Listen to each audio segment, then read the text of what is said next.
నమస్తే, welcome back to my channel. ఈరోజు మనం తాటి బెల్లం ఉపయోగాలు, తాటి బెల్లం తీసుకోవటం వల్ల కలిగే ఆరోగ్య ప్రయోజనాల గురించి మాట్లాడుకుందాము. వీడియోని పూర్తిగా చూడండి. మీకు నచ్చితే లైక్ చేయండి.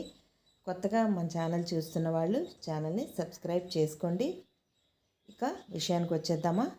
తాటి బెల్లం ఆరోగ్య ప్రయోజనాలు అంటే దానికన్నా ముందు అసలు బెల్లంలో ఎన్ని రకాలు ఉంటాయి? నాకు తెలిసినంత వరకు 3 చెప్పగలనండి. మనం రెగ్యులర్గా వాడుకునే చెరుకుతో చేసిన బెల్లం, అలాగే తాటి నీరాతో చేసిన అంటే తాటి కళ్ళుతో చేసిన తాటి బెల్లం, అలాగే ఈత బెల్లం అండి. ఈత నీర అంటే అదే ఈత కళ్ళుతో చేసిన ఈత బెల్లం. ఇవి నాకు తెలిసినవండి. ఇంకా మరి ఉన్నాయేమో మరి నాకు తెలియదు. మీకు తెలిస్తే కామెంట్లో తెలియజేయండి. అయితే ముఖ్యంగా మనం ఏంటంటే షుగర్ ఏదైతే పంచదార తీసుకుంటూ ఉంటామో స్వీట్స్లో, పంచదారకు ప్రత్యామ్నాయంగా మనం చెరుకుతో చేసుకున్న బెల్లాన్ని వాడుతూ ఉంటాం. చెరుకు రసంతో చేసిన బెల్లాన్ని. ఇది మనందరికీ తెలుసు, ఎప్పటి నుండో వాడుతున్నాము. అయితే ఈ మధ్య అంటే మనకి తెలుసు, పెద్దవాళ్ళకి చాలామందికి ఈ తాటి బెల్లం, ఈత బెల్లం ఇవన్నీ ఉన్నాయని తెలుసు. కానీ కొంచెం వాడుక తక్కువ అయినప్పటికీ కూడా ఈ మధ్య కొంచెం ఈ సోషల్ మీడియా పుణ్యం అని అనుకోవచ్చేమో, మరి తాటి బెల్లం, ఈత బెల్లం గురించి కూడా చాలామందికి తెలుస్తుంది. సో ఈత బెల్లం కన్నా ముఖ్యంగా తాటి బెల్లం అనేది ఎక్కువగా సేల్ చేస్తున్నారు.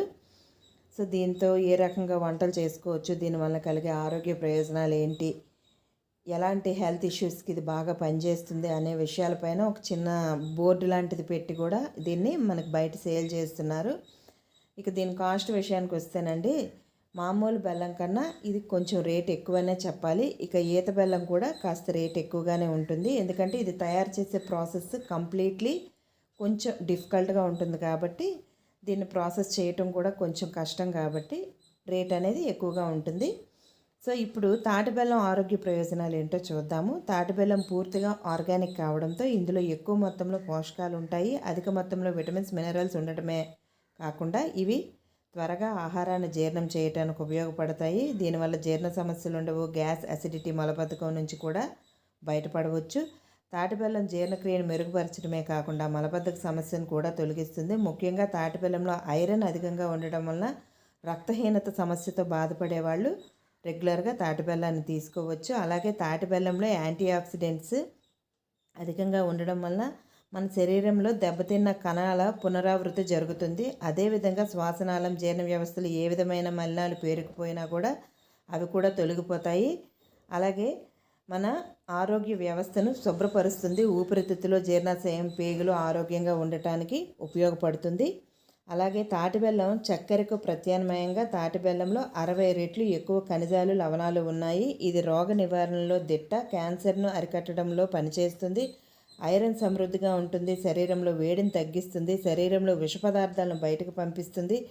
ఊపిరితిత్తులో చిన్న ప్రేగులు, పెద్ద ప్రేగుల్లో ఉండే విషాహారాలను బయటకు పంపించి పేగు క్యాన్సర్ లాంటి వ్యాధులు రాకుండా చేస్తుంది. పొడిదగ్గు, ఆస్మా, శ్వాసకోశ సమస్యలతో బాధపడుతున్న వారు కూడా తాటి బెల్లాన్ని తీసుకోవటం చాలా మంచిది. అలాగే ఇది మైగ్రేన్, తలనొప్పిని కూడా తగ్గిస్తుంది. అధిక బరువును తగ్గించడానికి, బీపీని కంట్రోల్ చేయటంలో కూడా తాటి బెల్లం చాలా బాగా ఉపయోగపడుతుంది. ఇక అలాగే దీన్ని తీసుకుంటే ఎప్పటి నుండో ఉన్న పొడి దగ్గు అంటారు కదండి, ఆ దగ్గు తగ్గుతుంది. గొంతులో ఉన్న అదనపు శ్లేష్మాన్ని కూడా బయటకు పంపిస్తుంది. అంటే కఫం పట్టేస్తుంది చూడండి కొంతమందికి, తొందరగా వదిలిపెడుతుంది. ముఖ్యంగా చంటి పిల్లలకి, అంటే మరీ చంటి పిల్లలు కాదులేండి, ఒక 4 నుండి 5 సంవత్సరాలు ఉన్న పిల్లలకి కఫం పడుతుంది. వాళ్ళు చాక్లెట్స్ లాంటివి ఎక్కువగా తీసుకుంటూ ఉంటారు కాబట్టి అలాంటివి తగ్గిస్తుంది. రక్తంలో హెమోగ్లోబిన్ స్థాయిని పెంచుతుంది. అలాగే కళ్ళు తిరగడం, బలహీనంగా ఉన్నవాళ్ళు ఈ తాటి బెల్లాన్ని తీసుకోవటం వలన తొందరగా ఆ వ్యాధి నుండి బయటపడి హెమోగ్లోబిన్ పర్సంటేజ్ పెరిగి వీక్నెస్ అనేది తగ్గుతుంది. తాటి బెల్లాన్ని కూడా మనం రెగ్యులర్గా వాడుకునే బెల్లంలానే వాడొచ్చండి. మనం బెల్లంతో చేసుకునే ప్రతి వంటకం చేసుకోవచ్చు. ఇదండి తాటి బెల్లం గురించి నాకు తెలిసిన ఇన్ఫర్మేషన్. ఇంకా చాలా ఉంది, సమయం సరిపోదు కాబట్టి ఇదే చెప్తున్నాను. ఈ వీడియో నచ్చితే లైక్ చేయండి. Thank you so much. ఉంటాను.